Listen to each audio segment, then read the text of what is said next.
postingan yang baik, kata-kata yang baik, yang ditonton, dikomentarin cuman oleh satu orang, tapi dengan konteks yang benar itu jauh lebih banyak daripada 1 juta yang komen, tapi untuk merayakan kebatilan, merayakan kebodohan. Coach kasih solusi. Coach Rane. Dari Ansyah. Aduh, berita-berita yang beredar seru sekali ya. Apalagi dari zaman-zaman kita masih muda gitu ya. Kalau kita nggak suka sama bos kita langsung tweet, kita langsung Instagram, hashtag No mention. no mention. Atau lo lagi sangat mesra sama pasangan lo, Iya. terus semuanya diumbar dari sudut mana, dari sudut mana, dari sudut mana. Itu juga oversharing.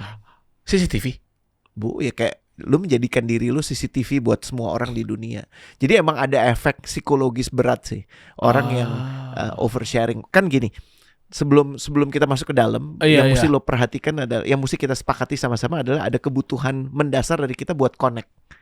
Bener nggak? Okay. Kalau kita cuma ngomong menginformasikan ya nonton berita aja.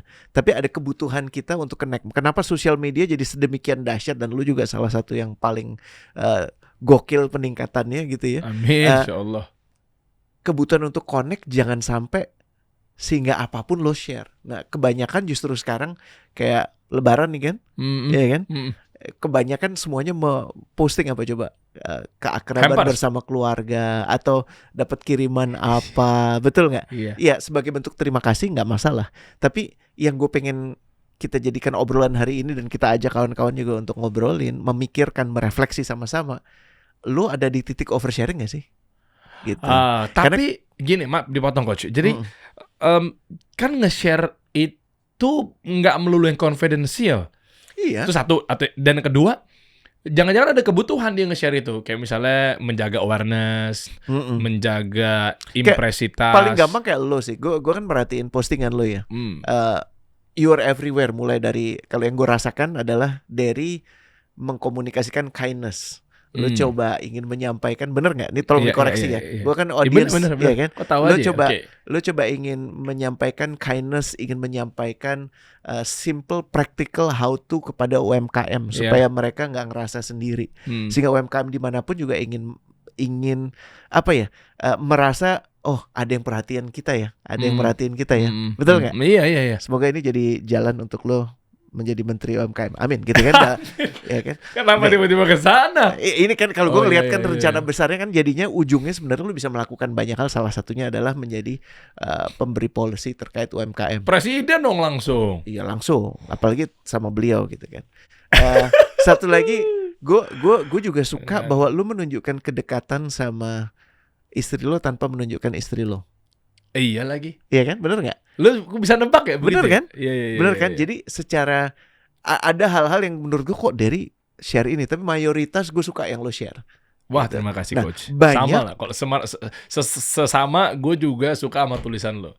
Tulisan lo berbahaya memang. Orang-orang Twitter zaman dulu tuh berbahaya. Cuma coach Rene kayaknya satu-satunya. Coach, bukan masalah bisanya.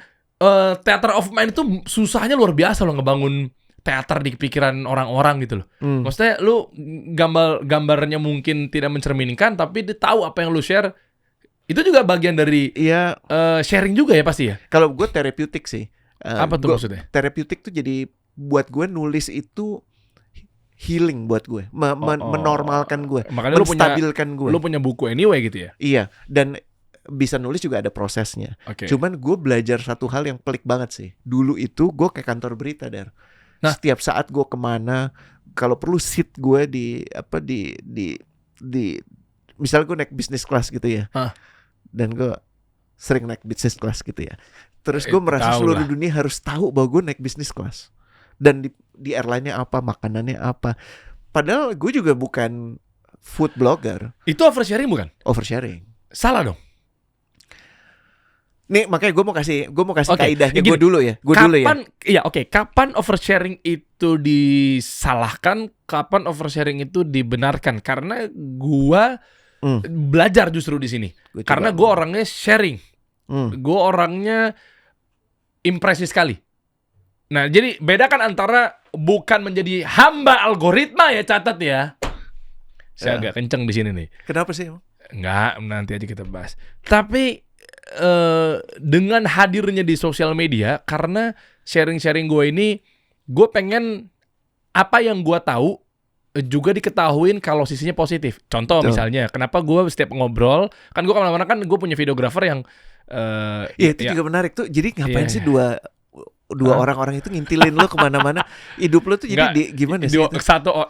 Satu orang yang di rumah ngedit, satu orang yang ngetransfer files hasil dari capture-annya. Dan dia tugasnya adalah mencari opportunity atau semuanya dijadikan opportunity, hal-hal yang layak di-share tentang lo. Gue doorstop banget orangnya. Doorstop. Dan itu yang lo pelajarin dari kaidah di Amerika Serikat. Waktu itu kita pernah ngobrol kan, sekitar 2 tahun lalu malah. Iya betul. Benar kan? Iya. Dan itu ngefek banget ternyata. Ngefek karena ngefek ke apa? Banyak hal. Jadi misalnya doorstop yang dimaksud adalah menekan angka subjektivitas. Kayak contoh, ketimbang lo ngomong cuma pendapat lo doang. Iya. Okay. Ada 2 arah. Satu. Yang kedua, menekan subjektivitasnya lagi. Kalau kita ngomong depan kamera begini, kan merasa menggurui. Kan gue punya kaidahnya gimana cara mengajari tanpa menggurui. Nah, adanya doorstop, kamera masuk, orang yang nanya kelihatan, berarti dia lagi nggak guruin audiens, tapi lagi ya. Ngobrol. Kayak bukan di skenario kan maksudnya. Pasti. Ya. Karena dengan adanya lo ngangguk, dengan adanya lo terbantukan, akhirnya audiens jadi membersamai. Oh iya sama ya kayak gue ya pertanyaannya. Dan lo ada di dalam scene itu. Pasti. ada yang jadi bukan gini kan? Bukan. Iya kan? Bukan. Iya kan? Gitu. Jadi bukan apa istilahnya selfie gitu, style selfie bukan, gitu, bukan ya. Wifi selfie gitu bukan. Okay. Pokoknya makanya gue mau nanya nih, apakah itu termasuk oversharing apa gimana? Definisi oversharing itu apabila kemudian kesehatan mental lo menjadi memburuk. Ya. Enggak sih, dan iya, makanya ada 3 pertanyaan penting yang jadi basis. Okay. Yang menurut gue bermanfaat juga buat siapapun yang punya aspirasi untuk jadi terkenal, untuk punya cara monetization channel-channel mereka yang sekarang kan jadi in banget gitu kan. Gimana lo bisa jadi afiliator kalau yang follow lo cuma 10.000 gitu kan, lo harus 10 juta paling enggak. Nah, tapi untuk menuju 10 juta kan ada hal-hal yang perlu lo lakukan untuk bikin lebih banyak lagi orang tertarik ke situ, dan itu ilmunya ada di lo. Nah, tugas gue adalah mengimbangi ilmu yang membuat orang bisa jadi sangat di-follow dengan ilmu kewarasan. Supaya saat banyak orang yang follow lo, bukan jadi lo yang gak waras, tapi lo yang menyebar kewarasan. Paham ya? Ya. So, ada 3 pertanyaan yang menjadi penentu apakah sesuatu itu layak di-share atau enggak. Dan tentunya tugas gue bukan membuat lo jadi overthinking tentang gue mau sharing apa, atau ini perlu gue share atau enggak, tapi ini jadikan pedoman umum aja. Yang pertama, dan ini juga gue bisa ajukan ke lo. The first question ya. Kenapa lo share itu? Gitu. What's the reason lo share itu? Kan tadi lo udah bilang, gue ingin nyebar apa bahasa lo? Kebaikan. Atau lo ingin the knowledge that you know, everybody knows gitu kan? Supaya nggak cuman kesimpan di lo aja. Apalagi? Nah, jawabannya gini, di kaidah konten kreator atau yang udah harus berkomit pada audiens apa segala macam bentuknya lah ya. Atau hari-hari sekarang bahkan gue punya insight, orang nih kayaknya tanda kutip harus diwajibkan menjadi seperti itu. Itu kalau mau dekat dengan audiens itu ada 6 pilar. Kalau di gue nanti gue bahas ya. Sebenarnya dari 6 itu ada yang paling terpenting sama yang penting aja.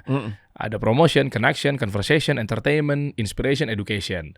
Nah, lu tinggal pilih mau dari yang mana, mau yang mana aja, bebas. Tapi lebih mendasar dari itu, pertanyaannya sebenarnya kenapa lo sharing adalah karena nanti dari 6 ini pertanyaan why-nya bagus. Kenapa gitu ya? Dari 6 ini pakar mengatakan 2-nya ini lebih cepat kalau dipakai, hingga ujung-ujungnya lu memberikan dan lu dilabelkan kebermanfaatan seputar apa. Contoh dari 2 ini ada education sama inspiration. Menurut gue yang paling tinggi itu. Nah, kendaraannya bebas, coach. Kalau versi gue nih, lu mau doorstop, lu mau monolog. Itu jadi mekanika ya? Iya, alatnya. Teknik mekanikalnya lah. Iya, nah yang gue pilih adalah inspiration sama education. Pokoknya judulnya adalah sebaik-baiknya manusia kan bermanfaat buat orang lain. Betul. Itu kan kaidah dalilnya begitu kan. Betul. Di Muslim kan ya udah lo harus bisa bermanfaat buat orang lain, itu sebaik-baiknya manusia. Dari pola gimana caranya menjadi hal-hal yang bermanfaat buut orang lain ada 6. Ini versi gue nih. Gue lupa nanti kalau dapat dalilnya gue kasih tahu dari 6 ini prof siapa gitu yang rangkum.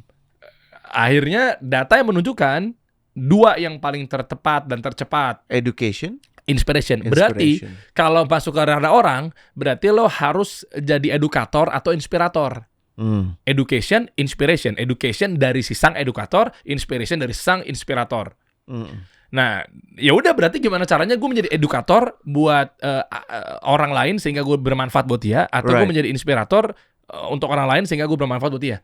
Oke. Doorstop itu cara mekanikal salah satu di antara 1001 monolog atau terserah, podcast atau apapun itu. Banyak Raymond Chin dengan gayanya monolognya, Deddy Corbuzier juga, Timothy Ronald dengan gaya monolognya. Nah, kalau gue dengan gaya doorstopnya, gue kurang suka. Sebenarnya bukan kurang suka. Kalau kurang suka subjektif ya.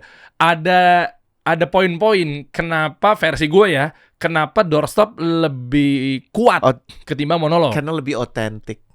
Yes, lebih instan, lebih spontaneous, lebih seger. Iya. Dua arah, nggak menggurui. Itu ada di situ tuh. Makanya SOP gue sampai hire personal videographer untuk ngikutin gue ketika hal-hal yang kayak begitu ketemu di jalan. Nah, yang maksud gue tiga pertanyaan menjadi basis untuk menjaga kesehatan mental lo sebelum share adalah lo punya basis yang clear, ingin bermanfaat. Itu yang gue maksud. Oh iya pasti. Karena ada yang enggak. Ada yang ingin terkenal. Berarti mempraktekkan dalil, meskipun pilihan dia ya. Sementara kan mengamalkan dalil sebaik-baiknya manusia bermanfaat buat orang lain, gimana cara ngambil angle manfaatnya untuk orang lain? Iya, makanya ingin terkenal itu kan menjadi basis yang berbeda dengan ingin bermanfaat. Ada juga orang yang bilangnya gini, gue sebenarnya ingin terkenal. Tapi kalau gue bilang ingin terkenal, itu kan egocentrical banget. Jadi gue akan ngomongnya adalah gue ingin bermanfaat. Jadi ingin bermanfaatnya itu tidak genuine. Ingin bermanfaatnya itu nggak otentik. Cuman supaya dia disukai, supaya dia dicintai. Kayak gue dulu itu selalu kemana-mana akan mengatakan ingin bermanfaat. Tapi sebenarnya deep down gue tahu, karena ini gue yang ngerasain, gue ingin terkenal. Oh, gue tahu nih. Ada masa my Twitter zaman itu yang udah gue nggak pakai. 150.000 man. Jadi sebenarnya kalau mau digolin aja 1 juta sih bisa ya, masih oke ya. Cuman yang menjadi titik gue jadi jenuh luar biasa, dan itu bikin gue jadi kayak kantor berita, tau gak sih? Jadi semuanya kayak gue harus hadir, semua harus gue komentarin. Ini gue nggak tahu kawan-kawan gimana ya. Buat gue punya efek yang damaging secara kesehatan mental gue at that time waktu itu. Terlebih juga bukan yang nggak ada urusan di kanan kiri gue gitu. Jadi di tengah itu semua gue tidak jujur dalam merespon kenapa gue melakukan ini. Ngomongnya adalah untuk bermanfaat, sejatinya ingin terkenal. Masih lebih mending orang yang lebih jujur. Gue pengen terkenal, jadi mau gue kontroversi atau apa, paling gak dia gak ada rasa bersalah. Ya suatu saat Allah limpahkan hidayah untuk dia bisa merasakan kontroversi yang model kayak gitu gak bener bro. Tapi paling gak selaras antara yang di dalam sama yang dikeluarkan. Itu yang paling krusial di pertanyaan pertama. Baru pertanyaan pertama nih Dan. Wow. Oke, bener siap, benar. Ya, jadi buat termasuk lo, termasuk gue, kita ingin menjalankan apa kaidah agama kita, apa yang Rasul ajarkan, manusia yang paling bermanfaat, manusia yang paling berguna, manusia yang paling baik adalah yang paling bermanfaat. Itu benar-benar mengilhami kita dan menjadikan basis kita atau cuman sekedar topeng kita. Itu pertama. Sebelum lanjutin kedua, gue coba kasih feedback dikit. Topeng yang dimaksud adalah misalnya ada seorang konten kreator, dia pergi ke Palembang. Palembang apa Padang ya, Tiara? Habis itu dia masak daging sebanyak mungkin 200 kilo atau 200 daging babi. Enggak, sapi apa gitu. Ya kan, habis itu tiba-tiba katanya dagingnya kecolong. Panjang lah ceritanya. Dia apakah itu sebuah pengen bermanfaat masak tapi katanya ketahuan settingan. Gue bahkan tapi malah warga Palembang atau warga apa sih reaktif ya bahwa kami tidak sebengis itu gitu. Jadi klarifikasi. Gue bahkan lebih ekstrim begini. Ada content creator yang suka bagi-bagi duit, tau ya? Tahu. Iya kan? Itu yang orang sama. Iya kan? Nah, tapi jadi pertanyaan kan, dia benar apa nggak tahu, karena kita yang di luar nggak akan pernah tahu. Tapi waktu yang akan membuktikan seotentik apa dia. Karena ngasih uang itu kan bisa karena gue kasihan sama dia, karena gue melihat dia sama gue sesama makhluk Allah, dan gue pada posisi kelebihan. Jadi ini bukan uang gue, ini uang Allah yang gue berikan ke dia. Beda kan? Atau ketiga, supaya dilihat ngasih. Kayaknya yang kayak begitu, soalnya begitu dikasih 1.700.000 700.000-nya dibalikin, kan nggak apa-apa. Lu pura-pura diakuin ya karena 300, lu juga dapat 300.000 daripada nggak dapat 300.000. Kan gue nggak tahu, kita kan nggak pernah tahu kecuali emang kita melihat langsung kan. Iya. Tapi ini yang akan bisa merusak lu secara kejiwaan, secara spiritual, karena lu nggak honest, lu nggak authentic.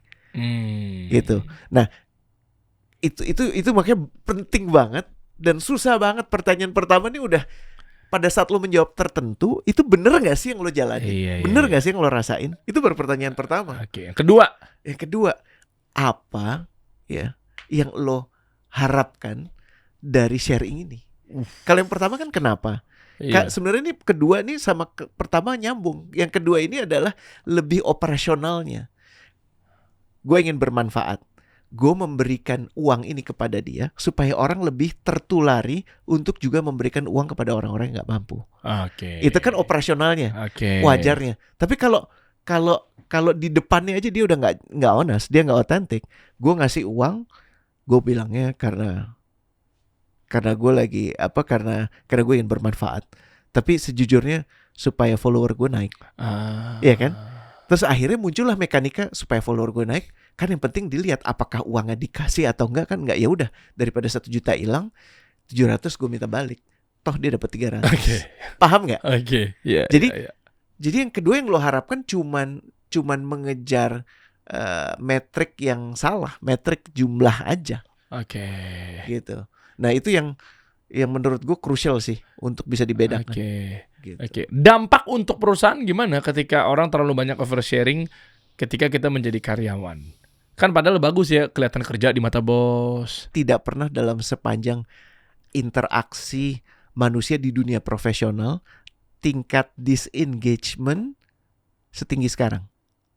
Jadi kayak semua sebenarnya nggak connect. Disengage, kata lawannya connect kan disengage. Disengage itu ya urusan lo, urusan gue. Gue baru bergerak kalau gue disuruh. Nggak ada lagi kepedulian anak buah terhadap hal besar yang mau dijalankan sama si bos. Bahasanya tuh ada disengagement tuh ada dua. Ada yang quiet disengagement. Kalau pernah dengar kata-kata quiet quitting. Jadi dia ada di situ cuman karena nggak ada yang nanya kenapa dia ada di situ. Dia akan ada di situ selama dia terima gaji, tapi dia nggak ngapa-ngapain. Dia sebenarnya udah quit, cuman secara wujud masih di situ. Atau yang active quitting. Nah, dua-duanya ini 86%. Jadi lo ngebayang nggak? Dari 100 orang di organisasi lo, dan ini Gallup yang meriset ya, perusahaan periset itu, 86-nya itu sebenarnya nggak produktif. Gila. Lo punya 10 orang, jadi yang kerja tuh cuma 1,4. Hah? Emang gitu? Lo punya 100 orang, yang benar-benar kerja cuma 14. Yang lain ngapain? Ya actively disengage. Makanya ini punya peran yang sangat penting. Dan keputusannya bukan dengan gue gak mau lo sharing. Gak bisa. Karena sharing itu kan kebutuhan to connect. Cuman lo butuh ngingetin juga dong tim lo. Sebelum lo share, inget pakem pertama apa tadi? Kenapanya? Share? Kedua, apa yang lo harapkan? Dan ini yang ketiga, apa sih yang lo rasain saat lo share? Nah, yang gue cari jawabannya adalah yang ketiga itu bukan gue ngerasa happy, karena itu terlalu basic. Atau gue ngerasa bangga. Yang gue cari adalah gue bersyukur. Paham ya? Bersyukur ya? Bersyukur tuh gini, lo melakukan hal baik yang tahu cuma lo sama Allah. Betul. Ada rasa anget di lo. Iya betul, karena definisi ikhlas itu di situ tuh. Pada saat ada kamera, tidak mengurangi keikhlasan. Paham ya? Jangan dibalik. Lo ngasih hanya karena ada kamera. Iya. Paham ya? Makan untuk hidup atau hidup untuk makan. Nah, itu kan beda tuh. Iya, Iya. Iya kan? Dan sejatinya selalu ada kamera.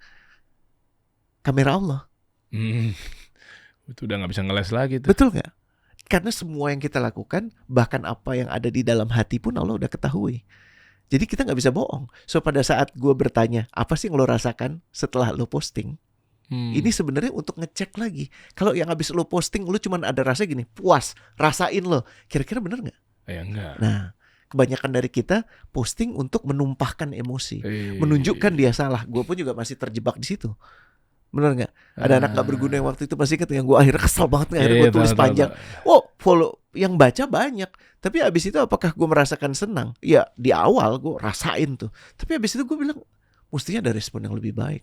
Lo aja ngebaca kok, anak muda itu bukan pujian. Iya. Ya kan? Lo ngebaca, gue masih inget di obrolan itu, gue kayak Iya, ditegur iya. sama lo. Lo sebenarnya kan mengatakan kayak gini, lo sebagai yang tua mestinya you know better. Iya. Walaupun bisa jadi itu yang pelajaran buat dia lewat gue, ya itu mungkin aja. Iya. Cuman yang paling krusial adalah apakah setelah lo posting lo menunjukkan rasa bersyukur. Karena gini, postingan yang baik, kata-kata yang baik, yang ditonton, dilihat, dikomentarin cuman oleh satu orang, tapi dengan konteks yang benar itu jauh lebih banyak daripada 1 juta yang komen. Tapi untuk merayakan kebatilan, merayakan kebodohan. Keren. Dipotong cakep banget nih. Bener nggak? Video-video ini. Ya. Nah, 3 mekanika ini yang membuat kita harusnya bisa lebih waras di era setan-setan gepeng ini. Iya. Tanya lagi, kenapa ya gue mau posting ini? 2, apa yang gue harapkan dari posting ini? Gue harapkan dia marah, ngaco kan? Iya. Ya kan? Gue cuman mengusik kan? Iya. Ya kan? Gue suka ngelihat ini yang gue suka lihat. Lu suka komentarin orang-orang nggak berguna yang komentar di WhatsApp, di IG lo kadang-kadang kan? Iya. Iya kan? Itu juga tuh gue juga Gue kadang-kadang suka bilang gini, terjebak yang juga dari tuh. harapkan apa nih? Pasti dia lagi kesel. Gue tahu, Iya. I know you my friend. Iya. Kan gue juga ada di situasi yang sama. Kadang-kadang kan kita juga biar gue tahu lu tuh bodoh gitu kan, itu kan kadang-kadang ada ya. Iya kan? Dan yang terakhir, apa sih gue rasain setelah itu? Nah, ini tentunya gue nggak berusaha memalekatkan kita semua, tapi palingnya kalau kita tahu ada pakem ini, kita jadi lebih baik nih, lebih waras. Sebelum kita bicara mana sih yang gue layak share sama yang nggak share, itu juga ada 3 lagi itu. Kita ajak teman-teman aja, mau nggak? Apa? Suruh komen. Maksudnya sejauh ini ada 3 tahap tadi tuh, lu Yang bisa lu udah ngejawab nggak? lakuin apa? Iya, nanti kita bacain. Iya. Biar gue pengen jadi engage lebih sama penonton kita. Boleh. Karena udah lama juga kita nggak baca-bacain komennya dia. Yes. Kita nggak mungkin nanti kalau ada wadah, ketika ada pertanyaan yang bagus, Tiara nanti bisa dikasih wadah di Zoom misalnya. Jadi Kita obrolin interaktif. Iya, jadi misalnya dia masuk dari pertanyaannya, lu udah komen begini nih, coba lu mau konsultasi langsung gak sama coach Rene gitu misalnya. Makanya lu coba komen di bawah deh, ini kita fasilitasin biar 2 arahnya berasa. Karena kan mereka kan nonton nih cuma 1 arah nih misalnya. Atau mungkin gini aja Der, iya. kita buka aja abis sesi ini. Oke. Kan gue sombong boleh ya? Boleh gitu. Gue cek dulu ya, kenapa gue share. Gue nih buka gimana? Berefleksi dulu. Gue buka boleh gak? Gue buka. Maksud gue gini, mereka mau nanya ke lu mungkin sungkan. Karena lu 1 jam aja bisa ratusan dolar. Gue tadi mau ngomongin tapi terima kasih ya. Saya tapi udah poin tahu. gue gini, kalau lo bersedia problem lo, ya apapun yang lo butuh untuk kita coba bahas lah. Tapi kasih dia gratis lah. Iya gratis, tapi kan tentunya kita kan juga butuh obrolan ini jadi pembelajaran buat yang lain. Kita kan juga butuh viewer, ya kan? Iya. Artinya dengan lo mengajukan pertanyaan di sini, lo menyiapkan obrolan ini akan disaksikan oleh yang lain. Iya. Nah, kita akan tampilkan lo di Zoom di sini. Iya, lo ngomong lo aja bisa mau interaksi sama visual, gue. silakan. Iya. Ya kan nanti bisa gini, lo komen. Simpelnya gini ya. Lo komen Dari di bawah. komen-komen yang paling menarik. Dari gitu ya. komen yang paling menarik, nanti gue bales pakai akun kasih solusi. Nanti udah mengatasnamakan gue lah, kasarnya gitu. Admin kita nanti nanya, gitu, bersedia nggak? Lucu tuh lucu. Iya, bersedia kita bikin nggak? segmen baru. Iya, tuh. kita ambil lah misalnya dari postingan sekarang nih, mereka pada komen. Kita lihat bersedia nggak yang terpilih atau mungkin dapat feedback dari akun atau channel kasih solusi yang memang dilakukan oleh admin. Kalau bersedia, nanti kita urus lebih lanjut. Boleh banget. Nanti misalnya kita minta kontaknya, kita kasih link Zoom apa segala macamnya, atau kita cari 3 orang, 5 orang dari yang komen. Jadi nggak cuma 1 orang doang. Dan problemnya macam-macam. Jadi ya tergantung tema episode ini. Episode ini kayak misalnya problem oversharing, efeknya kepada hubungan lo sama atasan lo gimana? Iya. Terus gimana memperbaikinya gitu ya? Iya. Hal-hal kayak gitu sih menarik ya. Kita buka dari nanti begitu ada kayak semacam konsep baru lah ya. Jadi biar lebih dekat karena banyak banget pertanyaan tapi kan kita belum bisa cater itu kan. Yes. Nah, maksud gua adalah nanti begitu buka tiap coach kasih solusi, kita kasih tema. Prolog 3 menit, prolog temanya 3 menit, habis itu langsung kita hajar tanya jawab. Berarti setiap episode misalnya 5 aja. Nanti akan bergulir tuh. Berarti nanti episode depannya lagi 5 yang bekas pembahasan kemarin. Yes. Episode berikutnya lagi 5 bekas pembahasan yang kemarinnya lagi. Gitu-gitu terus tuh. Nanti jadinya kita lebih interaktif. Mulai elaborasi juga dari problem yang lo rasain di tulisan juga nggak apa-apa sebenarnya. Iya nggak apa-apa. Kadang-kadang kan di MDM juga suka masuk bercerita tentang keadaan gue lagi begini. Silahkan aja boleh. Boleh ya. Ya, karena ide dari coach kasih solusi kan kita bisa ngasih solusi kalau kita udah punya pemahaman yang lo rasain apa, problem yang lo hadapi apa, terus cara berpikir mindsetnya itu bagaimana. Kita berangkatnya dari situ. Boleh kita tunggu ya komennya sesuai dengan tema mengenai yang pertama dulu ini adalah oversharing. Lo punya problem itu nggak? Dan kalau menurut lo punya problem ini, kenapa ini jadi problem? Betul. Yang lo pernah alami apa, atau yang sedang lo alami seperti apa? Contoh, gue pernah no mention nih di IG story, gue tujukan pada bos gue. Ya gue sih niatnya dia baca, tapi salah nggak ya cara gue ya? Misalnya dia pernah ditegur apa, pernah dikasih target kayak gimana, dia cerita curhat, padahal nyindir sarkas ke bosnya. Nah menurut gue apakah ini oversharing atau mungkin ada batasan-batasan nggak? Terus kalau gitu gimana caranya bos gue biar tahu? Ada clue lagi. Apa tuh? Ada yang oversharingnya adalah soal soal problem dia yang belum tuntas. Jadi dia lagi berproses dengan istrinya, atau berproses dengan suaminya, yang mestinya kan mereka kerjakan berdua dulu kan. Oh iya. Terus udah langsung di-share. Oh iya. Iya nggak? Banyak Di-share sebenarnya bukan di-share itu niatannya adalah dia dapat support system. Paham ya? Karena nggak ada yang dengerin dia, temen ngomong dia lagi ribut, dia malah akhirnya share supaya dia merasa ada orang yang mendengar dia, ada orang yang bisa membantu dia. Tapi problemnya begini, saat lo share itu di jalur umum, ya terbuka, lo akan dapat komentar orang-orang yang nggak ngerti lo, yang nggak ngerti problem lo. Dan bahkan mereka nggak punya niat untuk memperbaiki lo. Mereka cuma komentar, kan cuma pengen komentar aja. Jadi bahasanya itu unsolicited advice.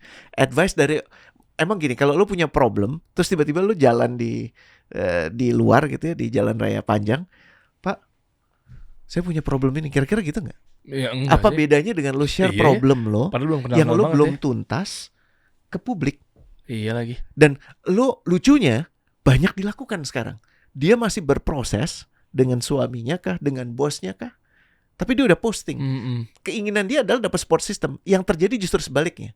Dia malah dipersalahkan, dapat advice yang salah. Iya, karena nggak tahu siapa yang ngasih masukan, ditelan mentah-mentah aja. Dan orang yang ngasih masukan emang dia mikirin hidup lo abis dia posting. Dia kan puas biar rasa lo, ya kan? Ya kan, emang selama ini yang punya problem bukan cuman gue. Nih, rasain nih, gitu kan. Nah, orang-orang yang paling bijak itu justru, ini nambahin sedikit ya. Dia bukan anti sharing. Dia share saat problemnya sudah tuntas, sehingga bisa jadi pembelajaran buat yang lain. Dalam menuntaskan problem itu, yang lo butuhkan apa? Orang-orang terpercaya yang dikenal. Contohnya, ya coach kasih solusi ini. Ya, boleh. Gitu. Siap. Lo tanya ya, coba komen ya. Nanti kita bahas di next week. Yes. Boleh ya? Let's do it. Boleh. Kita tunggu. Coach kasih solusi.